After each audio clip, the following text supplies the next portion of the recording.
안녕하십니까. 고 김대중 전 대통령의 처조카이면서 이 통계학 박사이기도 한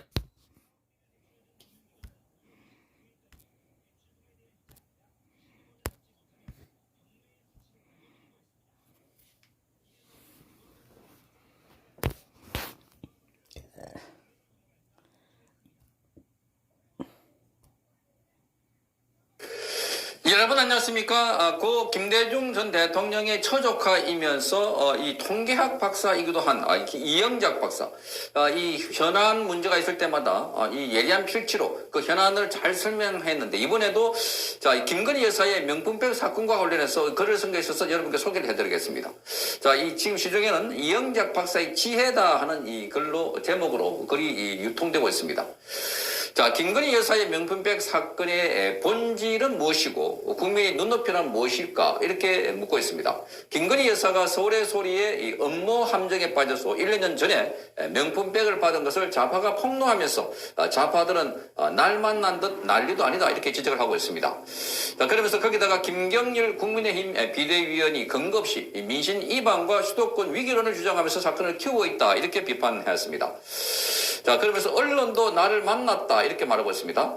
국민의힘도 어쩔 줄 모른다라고 하면서 한동훈은 국민의 눈높이에서 명품백을 봐야 한다 하고, 윤재욱 원내대표는 사건의 본질은 부당한 정치 공작이라고 말했다, 이렇게 지적하면서 대통령실이 전후를 밝히고 사과해야 한다는 주장도 있다. 명품백 사건의 문제의 본질은 무엇이고 국민의 눈높이는 무엇일까? 자, 일전에 TV조선의 미스트롯 3 경선에서 가수 복지연이 세상을 떠난 아버지를 그리워하는, 자, 이 내 이름 아시죠? 라는 노래를 부르자 심사를 맡았던 마스터 붐 가수라고 합니다. 이민호 가수. 눈물을 흘리면서 우는 장면이 방송이 되었다고 합니다. 자, 붐은 세상을 떠나신 부친이 그리워서 운 것이라고 했다. 우리 모두 돌아가신 아버지를 그리워하는 것이 인지상정이다, 이렇게 지적을 합니다. 그러면서 김건희 여사의 명품백 사건은 이런 가장 본초적인 감정들을 좌파들이 교묘하게 파고들면서 만들어낸 악질적인 사건이라고 평가를 했습니다. 자, 김건희 여사의 부친은 김건희 여사가 감수성이 가장 예민했던 15살에 세상을 떠났다고 합니다. 아버지를 그리워하는 마음은 31세의 아버지를 여인 가수 붐보다 아마 더 클 것이다, 이렇게 말하고 있습니다.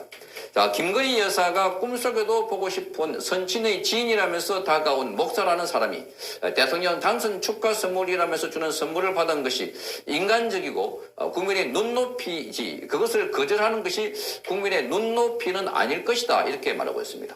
자, 기존에 좌파들이 주장해왔던 내용과 좀 반대 설명을 하고 있습니다.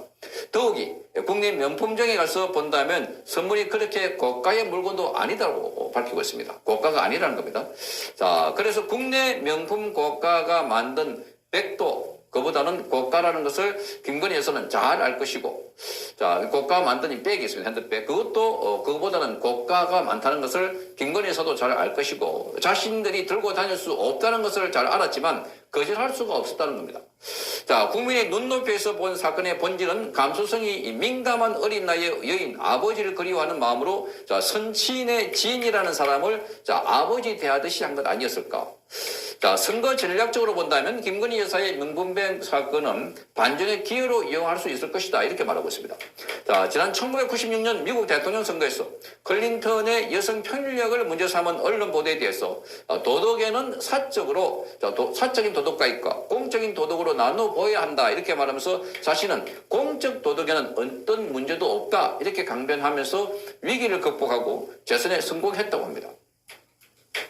자, 1996년 이스라엘의 수상선거에서 베냐민 네탄야후의 여성 편력이 문제가 된 적이 있었는데, 자, 네탄야후는 자신의 부적절한 행동으로 자신의 가족이 눈물을 흘리게 해서 사과를 했다고 하면서, 반대편인 시몬 페레스는 이스라엘 국민들에게 눈물을 흘리게 하고서 사과도 하지 않는다, 이렇게 반전 공격을 하였습니다. 그 상대편의 비판을 하면서, 자, 상대편은 국민들 눈물을 흘리겠고 나는 우리 가족의 눈물을 흘리겠는데 그 사과를 했다, 이렇게 말했습니다.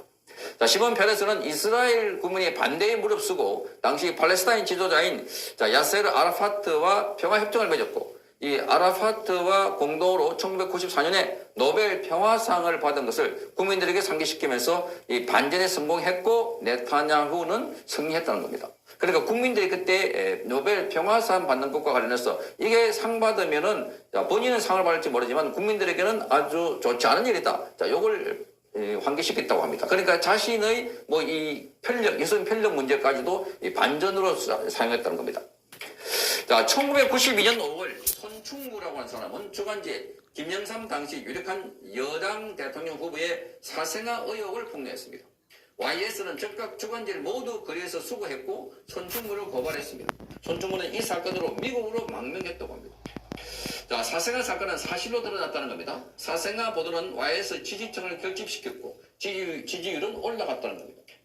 자, 1992년 12월 11일 14대 대통령 선거를 일주일 앞둔 시점에 정부 기관장들이 부산 보고요리 전문점인 초원복국에 모여서 14대 대통령 선거에 영향을 미칠 목적으로 지역 감정을 부추기자고 모의한 것이 당시 반대 정당인 통일국민당 측에 의해서 도청해서 드러난 사건이 있었습니다.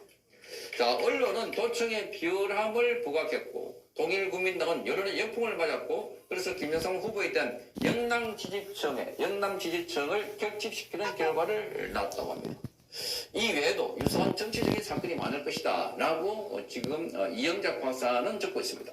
선거를 둘러싼 사건은 1차적인 분석이 아니라 전후 좌우를 봐야 한다 하는 사실을 김경률이나 그와 동조하는 사람들은 깨닫고 좀 더 신중하게 그리고 전략적으로 분석하고 언행을 하기 바란다 이렇게 밝혔습니다.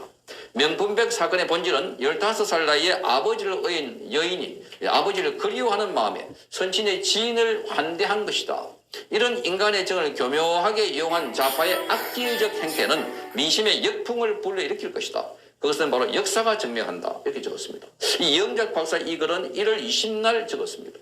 자, 그러니까 이 사건이 터진 날, 바로 토요일 날 적은 글인데, 자, 이 사건을 터지고 난 뒤에 적었는지, 그 후에 전에 적었는지는 모르겠지만, 어쨌든, 자, 이 사건을 보면, 지금 이 김건희 여사에 갖고 있는 뭐 개인사, 그걸 교묘하게 이용해서 그걸 가지고 지금 공작을 하고 있다 하는 이야기입니다.